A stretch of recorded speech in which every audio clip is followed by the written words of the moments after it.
Hello everyone, and a very warm welcome to our webinar this afternoon. My name is Liz and I'm very happy to be hosting our session on the topic of data and how it can inform your 2022-2023 planning. Our speaker this afternoon is my Charity Digital colleague and Business Development Manager, the lovely Lisa Chomette, who will take you through the fundamentals of using data for fundraising, to plan and explore and drive further impact, and you'll learn to use data to achieve benchmark success.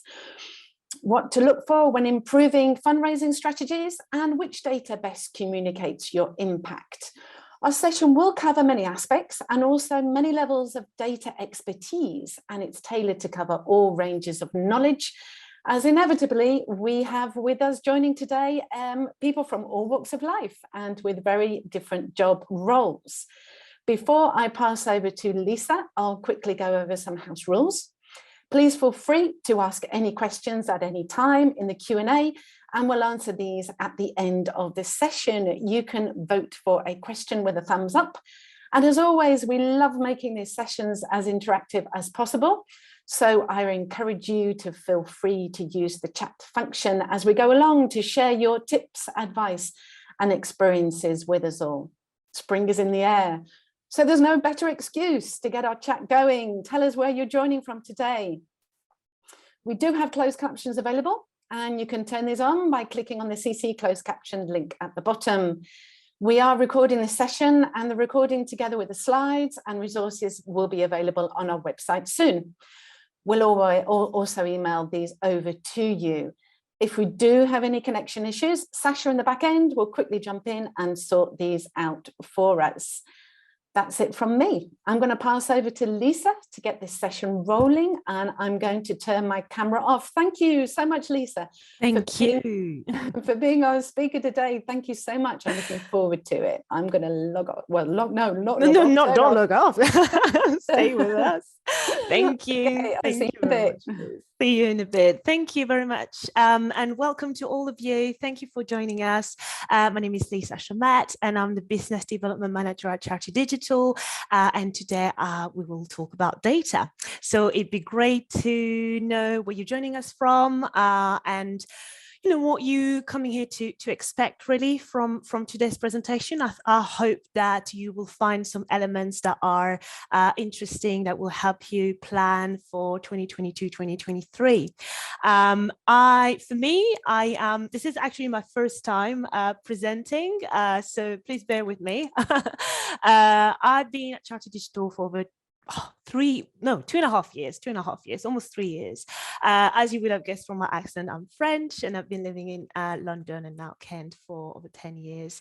And most importantly, I am a volunteer in a small charity, and you know, aside of my work at Charity Digital and dealing with loads of lovely charity professionals, this sort of data presentation has been really important to me, because even as a volunteer from a small charity, and we're a food bank, data is so important, and it helps us plan. It helps us really understand what our users and need from us to be able to enjoy the service that we deliver to them, but also it enables us to really show to everybody the impact that we give. So that's why it's really a pleasure to be with you all today and talk a little bit about data.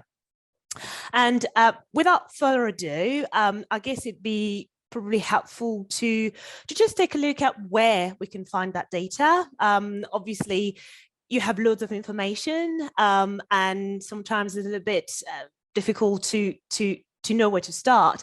But I'd say information about your service users, your supporters, your donors, and every other people that are gravitating around your organization. You can find this information in your constituent relationship management software, otherwise known as CRM.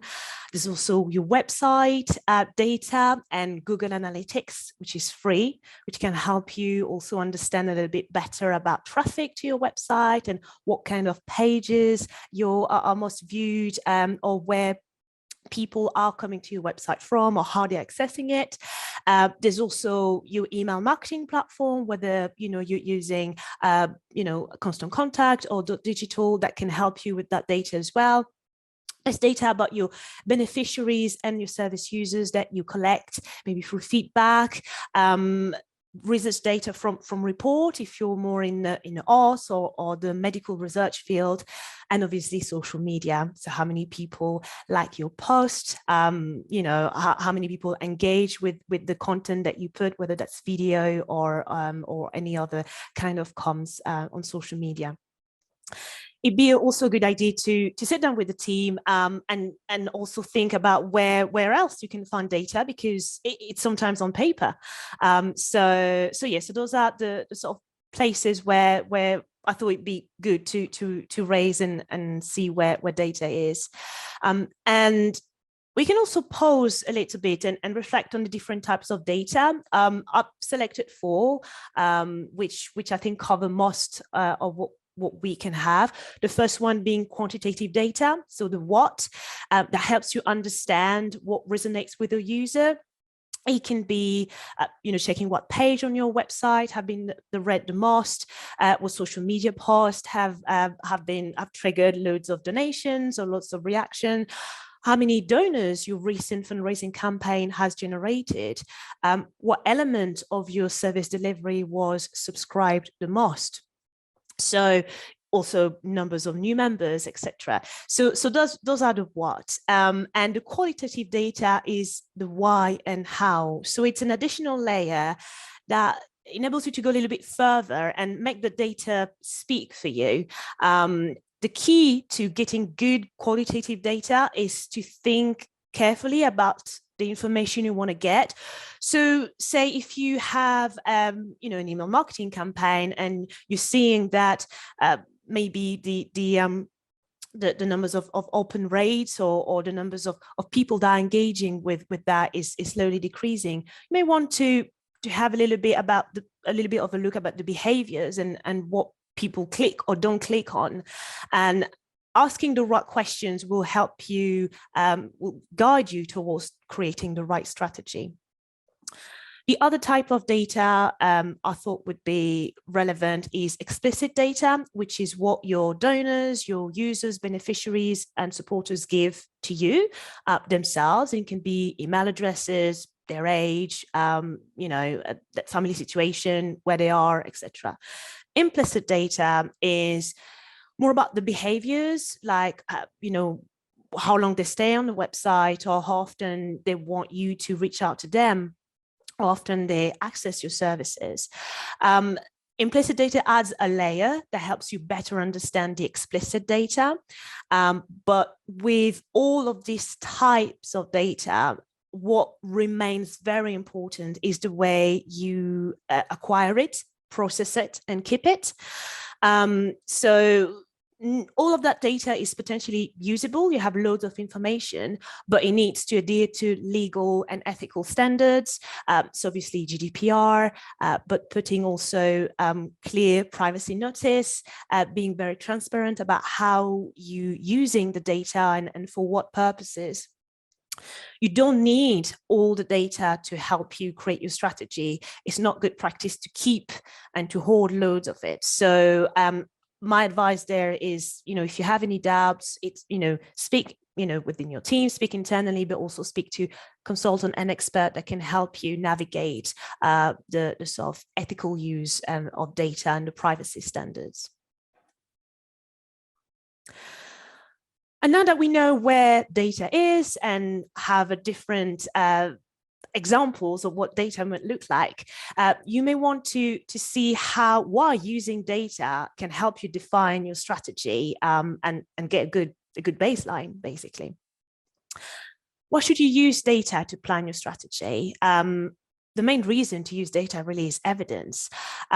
When you're data driven, when you're using your charity's data and the information you get from that data analysis, you can have a clear strategy because it is guided by clear evidence and no more of gut feel or, you know, personal experience or just anecdotal evidence.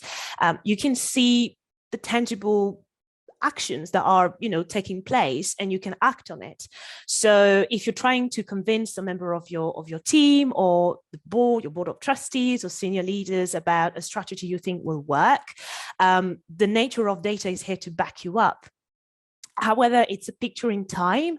So just because something works initially or some data looks good initially doesn't mean that 6 months or a year down the line is going to be the same. Obviously, as we've seen over the past 18 months, great data that we had before the pandemic has changed dramatically. So again, it is a living thing, it is an ongoing process to review your data and to make sure that what you're using can help you plan effectively. Benefits are, varied. I would highlight a few of them. Long-term strategy. It can help you plan confidently, everything from understanding how many volunteers you might need, or whether you need to upskill your team to use social media better, or to send more targeted email marketing campaigns. It can also boost your efficiency, because with the data, you're able to see what's working, what's not, and then you can save time and resources on programs and initiatives that are not working, so that you can focus on the ones that are. You can also obviously have better understanding of what's working and what's not in your fundraising strategy. And so you can better target your comms and see where people are and how your audience wants to be contacted, whether that's on your website, on social media. And more importantly, accountability. With data, you can report accurately and in details to the stakeholders, to your grant funders, and prove the effectiveness and the impact of your work, so that you gain more budget, more support, and people really understand what you are looking to achieve. So now that we've seen, all the good advantage of using data to plan your strategy, we want to see how we get about starting, because it's all good to have all that data and know where it is, but now we need to make it work for us. And Charity Digital, we would say that benchmarking is a good place to start. So it's about, benchmarking, evaluating your organization by comparing it with a standard. It gives you something that's objective, something that is a solid understanding of where you are and where you need to go. Again, you're not relying on what you feel might be correct or you're not sure. You're relying on evidence, on data. And we have 3 types that I can, dive a little bit more into now. The first one being internal benchmark. So if you already got data, and I'm sure loads of you have data that you know how to use and how to understand, you're just judging your success against yourself. So it's useful when you already have data and you really want to test what works and how it can get you to the next step. I'll say as an example, again, the email marketing activity, that it's been generating good email opens, but you can see that the total number of opens over, the past 6 months has been slowly decreasing, and you want to understand what's happening there. If you want to set your internal benchmark, it's quite simple, because you just need to compare, the data you currently have with maybe that same period of time last year or 6 months ago. And then you can see what has changed, whether your text was a bit longer, whether you had less links, etc. So that's the sort of internal benchmark you can start using. External benchmarking is about measuring your performance against the rest of the sector. You can find a bit more inspiration with new techniques that other organizations are using, and you can identify new directions that you may not have thought about before. A good place to start, and like I've pointed out in the slide, is a data maturity assessment. So really understand where you are when you're using your data. There's a great tool that's been developed by Data Orchard, which is a social enterprise that basically helps charity understand that data a little bit better and knowing where to start and what to look at. The data maturity framework is also a useful tool. Both of them basically help you understand where you are. I think they're using about 5 stages of digital progress, whether you're unaware, you're emerging, learning, or you're even mastering the use of your data and analyzing your data for it to sync for you. Another organization you might find useful is DataKind. They have different offices around the world, including in the UK. We're working quite a lot with DataOrchard and DataKind on delivering some sessions and some conference presentations. And they're also very good at helping charitable organizations make sense of their data. So it's worth you looking at these two tools and have a bit of an understanding where you're sitting. The third kind of benchmarking would be what we call best in class. It helps you looking outside of your sector. So probably for-profit companies, but sometimes they have great ideas and many of them are SMEs. So there might be some things that they do, I don't know, on social media or in email marketing that you can definitely get inspired from. And the same goes when it's about delivering your services or recruiting more donors and more supporters. There's also a couple of websites that can help you. I remember one called Charity Clarity, which I put in the resources, and Giving What We Can, which are more charity focused, but they can basically help charities measure their performance in terms of donor relationship. So it's worth looking at these two. And one of my favorite, aside of these different types of benchmarking, is a SWOT analysis. So SWOT stands for strengths and weaknesses, opportunities and threat. Strengths and weaknesses are internal, so it can be what data you have, what you don't have, what you're tracking or not, what you understand or not. And then opportunities and threats are the kind of data you can get from outside, external factors that may make your strategy or make your mission a little bit more difficult or easy. I mean, a big threat, and again, this is my fundraising platform cap, but a big threat is, what if your fundraising platform closes down? And that happened not long ago with Virgin Money Giving. This is a potential threat and a risk, because you need to understand the sort of data you're going to miss by not having that platform anymore, but having to move to another one. So those are the sort of thing that we'd say as a way to start, to benchmark, would be helpful. It's also quite almost very important to keep your data very clean. Bad data is data that is missing, or that is wrong, or that is even too old. A data that does not pertain to what you are trying to achieve is not necessarily the data you need. So it's very important that you also sit down and have a look at what's missing and not really relying on that, because it can skew the research. And as part of the opportunities and threats, I would say that that could be either in opportunities and threat, but the trends are also something to look at. I would talk about 2 main trends: the tech trends, such as progress with artificial intelligence and chatbots. So now we have loads of charities that are adding a chatbot, so that if they are targeting maybe a younger audience, a younger beneficiary audience, there are ways that it can be contacted at all time, and they can provide some sort of information rather than just having some font line.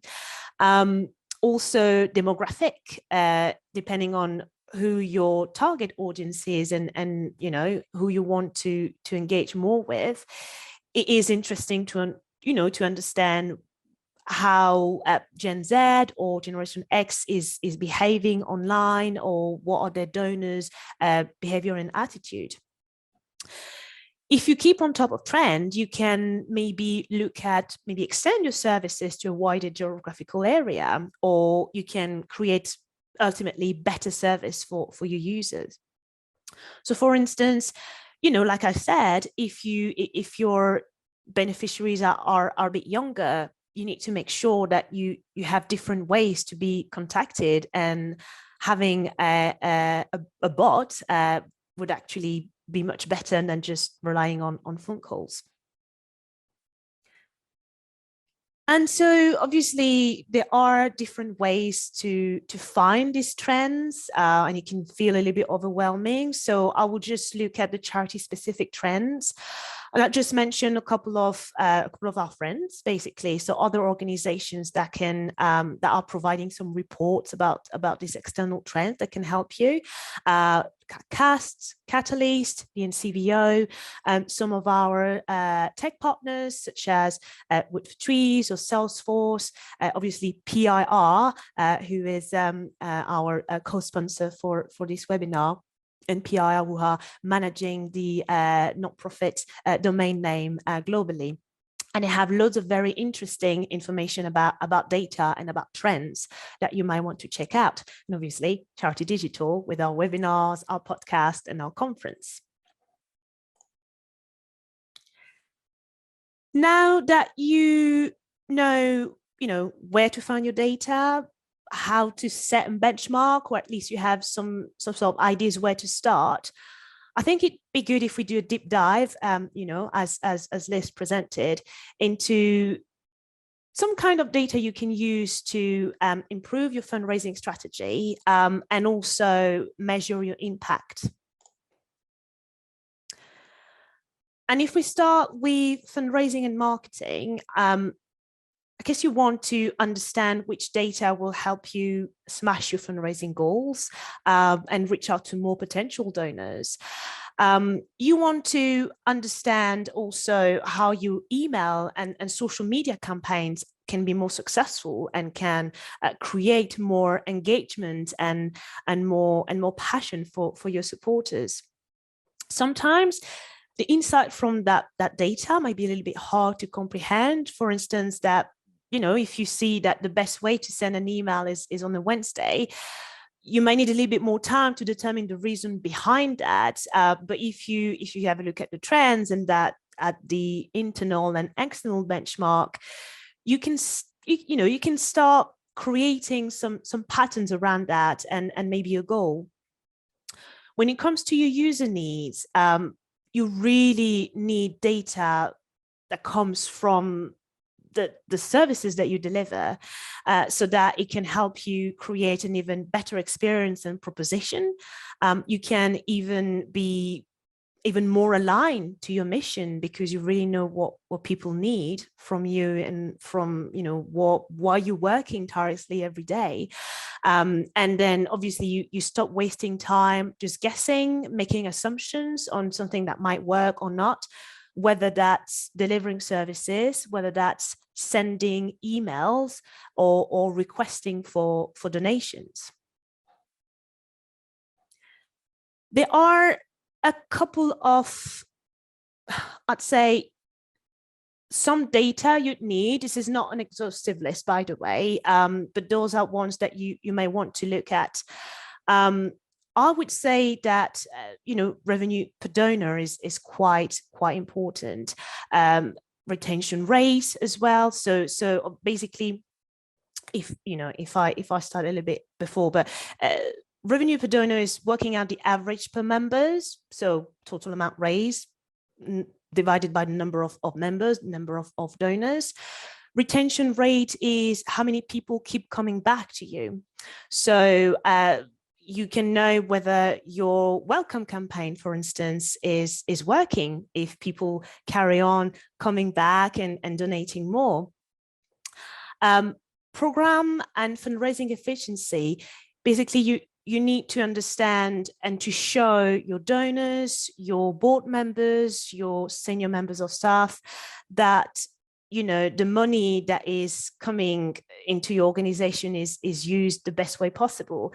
So what is being used for what? What posts, whether that's overhead, the salaries and office space, or what is being used to actually deliver your mission and deliver the activities. The fundraising efficiency is basically looking at how much money you need to spend to raise one single pound. It usually is the money you need to spend in a fundraising platform, but it can also be the money you need to spend in email marketing and on social media, maybe with the ads, the Google ads, etc. There are also other information that might be relevant for you. Monthly email subscriptions, what open rate and what click-through open rates you're getting, where do people click on the email, and how long they stay, how many links do they click, when are people more likely to open your emails and take an action, maybe it's morning or evening or at the weekend. There's also a lot of interesting data about social media engagement. Again, if your user audience is on there, it might not be the most relevant at the time, but it's always good to know which social media platform is the most relevant. If you're a membership organization, you want to understand how your members engage with you, with the communication you put out, with the events you organize, how often they're using your membership, the membership things that they're entitled to. So it may not be obvious at first glance, but many answers to these questions are actually in your data. And like I was saying earlier, not all data is useful. It's not valuable to this point in time. It doesn't mean that it won't be relevant in the future, but at the moment it's best to focus on what you can understand, what you can track, and what you see will have the most impact. So for instance, if your donor audience mainly comes to your website to make a donation, well, it's just good to double down on that. If you're seeing an increase in that, you want to ensure that the experience on going to your website is as seamless as possible, whether they know where to click and whether they have a clear understanding of what amount of information they have to give at any given time. You can see how many pages they have visited before ending on the donation page. So it helps you understand more about donor and customer experience. On the other side, if mainly people come to your website directly, it's best to focus maybe on your Google ad grants or making your website nice, maybe not so much on, knowing how many followers you have on Facebook, on Instagram, and tracking these too much, because again, it is good data, don't get me wrong, but it might not be very relevant to what you're trying to achieve. And obviously now you have, you kind of have an understanding of what data you need to look at. And the next thing I'd say is giving it a score. So we've actually had a great and quite interesting session at our digital fundraising day last year from Trillium that talked a little bit about that. So if you want to find out more, I'll just pop the link to it. But essentially, scoring the data is about understanding your explicit data. That's obviously the data that people give to you willingly. And it's advised that you start analyzing this first. Basically, you can score which activity are the most important. So for instance, if you have somebody liking your post on Facebook, then maybe that activity is worth a point. However, somebody, clicking on your make a donation button gets 5 points. And being able to score that data and mapping it all out and seeing, okay, this is what is most important. So this is what I think we should focus on. It can give you a little bit more understanding of where you should start. You can use the score to create user personas, so to go a little bit deeper. Like I was saying before, the difference between quantitative and qualitative data. Quantitative data, you see how many people go to your website and click and make a donation, and that's a high score. But you also want to understand, how can I make sure that more and more people are doing that? And that's where user personas come into play. So what are user personas? Basically, user personas help you understand users in a more in-depth way. You can understand their behaviors and their needs. They are created thanks to qualitative data. So you need to start asking questions. They're also a good way of staying compliant with GDPR, because you ask questions, you notice behaviors, and then you basically create an ideal profile, and you remove any, identifiable data that might lead back to that person in particular, but you just have a profile, an ideal user profile or ideal supporter profile. You can name your personas after anything you like. It's very useful to have several ones, as we will see in a moment. If you're a big fan of sitcom, you can, give some character names to any of them. But for me, because I don't have much time to watch TV, I just went to, normal, typical names. And here you can see those are kind of four user personas. You probably would need way more depending on what you're looking to achieve. But essentially, if you're looking at that, you can see that, you have Adam, who is more active on social media, and he engages with your social media content, and that's how he's donated to your cause. He's very young. So you might want to, if there's a lot of Adam in your data, you might want to see, okay, maybe I need to spend a little bit more time on social media and trying to understand how I can take this Adam group onto maybe my website to give directly.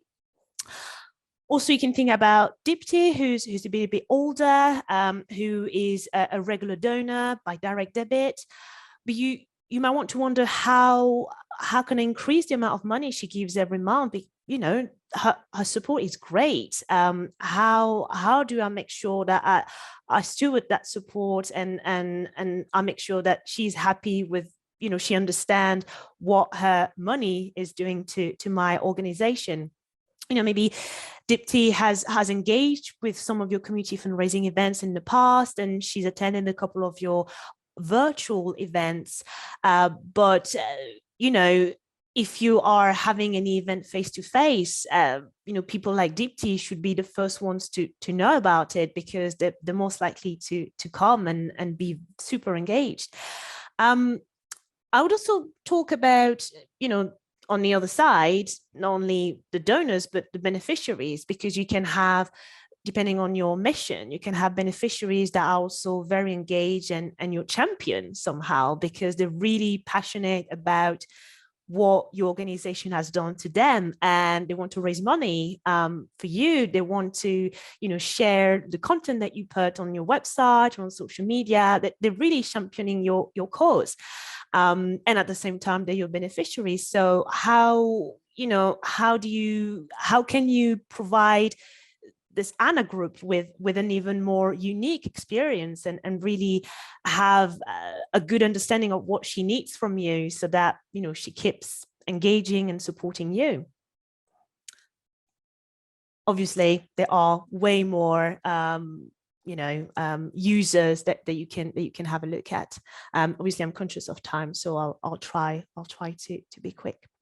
But basically, personas are simply meant to help you make better decisions without having to constantly refer to loads of data. It's also making it very easy to understand from your team. You just think about, Anna or Tom, and you instantly know who you're talking about.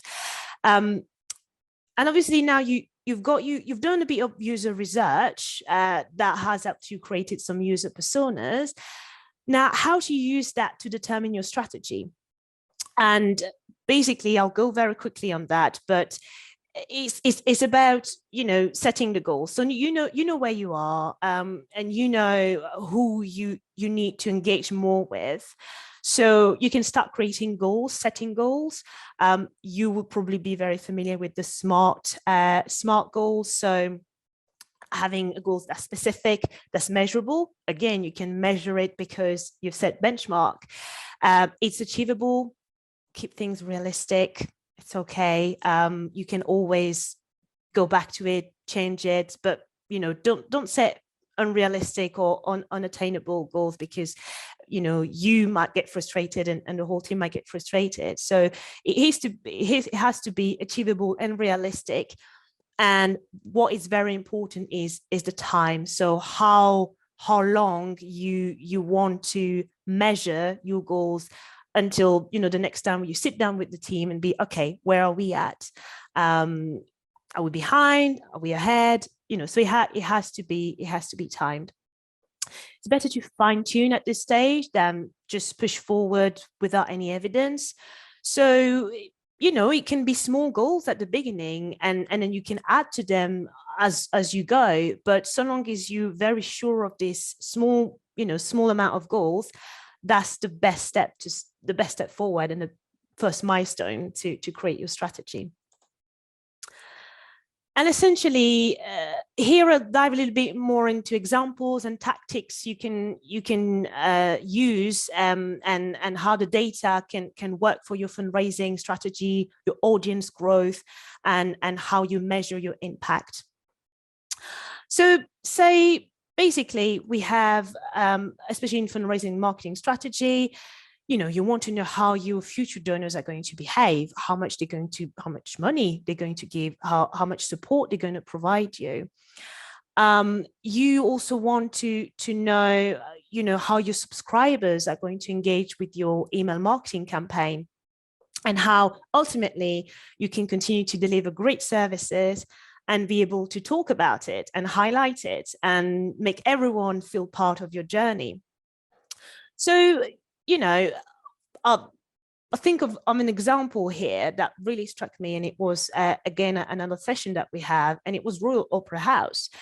They managed to increase the amount of donations that they received during the pandemic, because they looked at the donors' data and they were able to understand by, instead of suggesting some donation amounts, you know, 100, 75 or 50, they left a open text box, and they realized that people were more likely to give more by entering the amount they wanted to give themselves. So they went with that, and at the end of the day, they managed to raise way more money than if they had suggested the donation amounts. So, you know, just again, relying on data, looking at the, you know, the frequency of it, the amount that was given, and what type of donors they had, they were able to use that as part of the strategy to raise more funds. And it's the same when you look at growing your audience, because again, if you have emails that have got great open rates, you might want to add maybe a video in it, just a simple video, and you see how it works.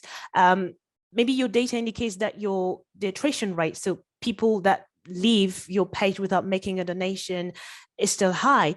Maybe you could look into, you know, why they are leaving. Maybe your donation form is a bit too long. Maybe you don't need all that information from them, especially if they're a new or one-off donor. So yeah, I think it would be quite interesting for you to have a look at this data and make some tactical change as part of your strategy and see what works. Because Liz is our email marketing guru, I also wanted to add a little bit of details about improving the sender reputation, because it's also quite important when you do email marketing campaigns. So basically, your sender reputation is based on the quality of the data you upload and the engagement you get from your emails. And maybe it's just some tactical changes, but you can see how the data evolves, whether you cut out words that trigger spam filters, or whether if you send a welcome campaign immediately after somebody subscribes, maybe they're more likely to come back and become a regular donor. You can also it also helps you verify their email address and make sure that you can contact them. You also need to remain very transparent about how you process that data and fully explain what you're going to do to people, and they feel more comfortable with sharing that information with you and coming back to your website. In terms of impact, I would say that having more of an understanding of your data, of your service delivery, allows for better crafted delivery of your products, gives more informed and successful decision making, and ultimately, you can deliver better services to your users. As an example, is a charity called React that sends volunteers to deliver aid and assistance in disaster zone. And they decided to do that in the UK with the pandemic. And they were not sure really how to give the right amount of products to the right people in the right time. So by analyzing the users' data and what the volunteers were entering, they were able to better focus their energy where their support was mostly needed. And they were able to adapt their services so that they, especially because they were still restricted in terms of teams and in terms of PPE, etc., they were able to put it really where it impacted most and mattered most. And I think they were able to support to send over 3 million meals in the UK, thanks to that, thanks to having that data and being able to understand what really is needed from them on the ground. You can also see that, having that sort of understanding, ultimately, it helped them communicate their impact better, because they were able to say, oh, by speaking with our volunteers and with our beneficiaries, we were able to see what, how we could work better. And that leads me to impact reporting. And impact reporting is really important, because obviously that's what you do every day, and you want to make sure that everybody understands your mission and can connect with it and can support it. We've got some great content from one of our partners at Sage Intact that can explain how to show off your impact. But essentially, it's you need, for instance, for your supporters, they need to understand where their money is going. They need to maybe see real examples of how the money has positively impacted your beneficiaries. You need to remind them that the reason why they donated to you. For the grant funders, you need to highlight the successes and how much the money they have given you has contributed to that. For your beneficiary as well, it's quite important for them to understand your data and see how you can continue support them.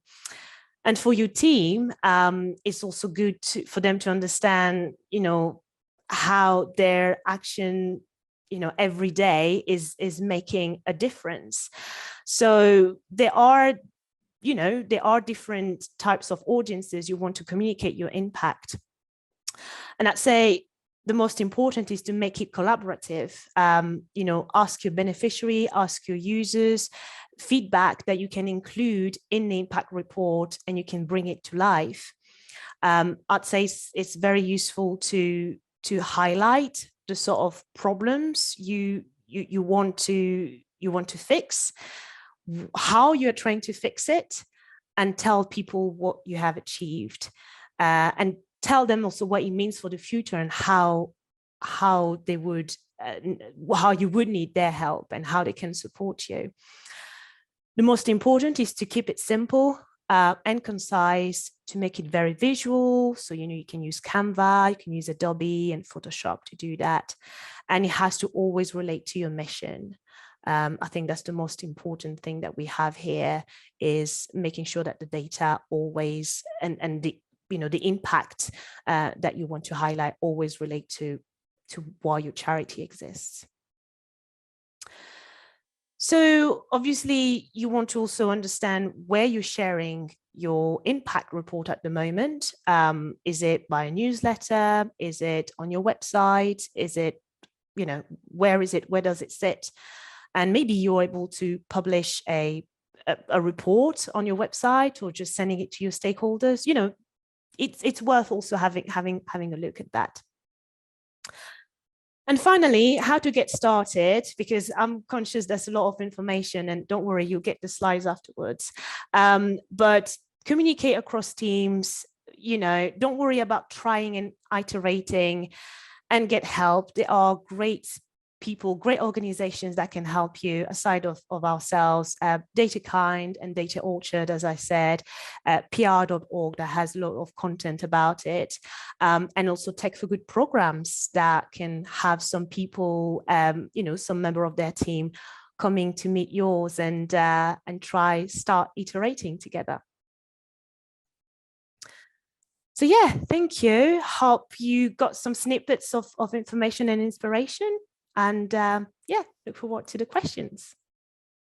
Thank you, Lisa. What a fantastic session. Thank you so much. Yeah, lots of vital, valuable advice and information to take away and digest. We do have a few questions, so we'll go over these now. Let's just pop into the Q&A there. So we've got the first question: how often should I review my benchmarks? It's a very good question. I would say probably maybe every quarter or every 6 months.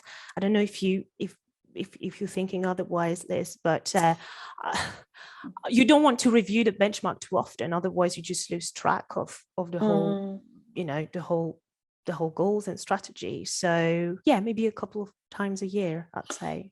Yeah, I know with email marketing, it's sort of every year, isn't it? They sort of bring out the sort of MailChimp and the other big platforms, they bring out their benchmarks. But yeah, maybe every 6 months would be a good aim, a good goal. Okay, we've got a question from Caroline. Are there any ways or services you'd recommend to help supplement or clean your data, or to gather missing data, or so for example, date of birth? Yeah, a good question. Thanks, Caroline. Ways or services, I would say the first thing I would say is, have a chat with, the organization I just mentioned, because they can help you. So Data Orchard and DataKind, they can help you, answer that question. I would say that if you have some information missing, and if the people have consented to, to be in touch with you, maybe it would be good to maybe have, contact them, reach out to them and ask them whether, they feel comfortable, updating their information, for instance. And, that's what I'd say. Yeah. I know also with email marketing that there are some companies that do sort of clean the data out there. I don't know how good they are, but also with some email marketing suppliers, their platforms, you can upload data and they can sort of flag issues there. So that would be on the email marketing side. But yeah, definitely speak to the people directly as well. Is your data right? Yeah, exactly. If you can, yeah. If you can, this is the thing, if you can. Another question from Caroline as well. Are there any companies you'd recommend that could provide demographic data similar carry on. Chomette from Experian. The ones I've come across are more public information data, like the official Office for National Statistics. There are quite a lot of openly available data. So I'd look into that, but I can look more into that for Caroline, definitely. But I'd say that there are loads of free things out there that could be of interest. Okay. Thanks for that, Lisa. We've got a question from Amy as well. Could you give an example of words that could trigger spam filters? Oh, that's a good question. And I guess, Liz, you're an email marketing guru, so maybe that would be a question. That it is a difficult one, because you could Google it and you could say, what are the latest spam, sort of spammy words? But most mailboxes and internet services now look beyond the words.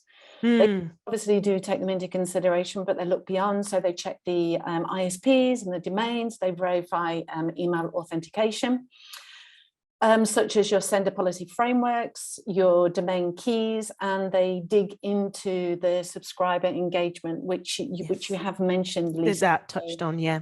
Exactly. So if it's going to be positive or negative, if your email subscribers aren't opening up your emails, then you really need to review that and do something about that, because that will bring your reputation down, and that in itself will sort of put the spam filters on red alert as well with that.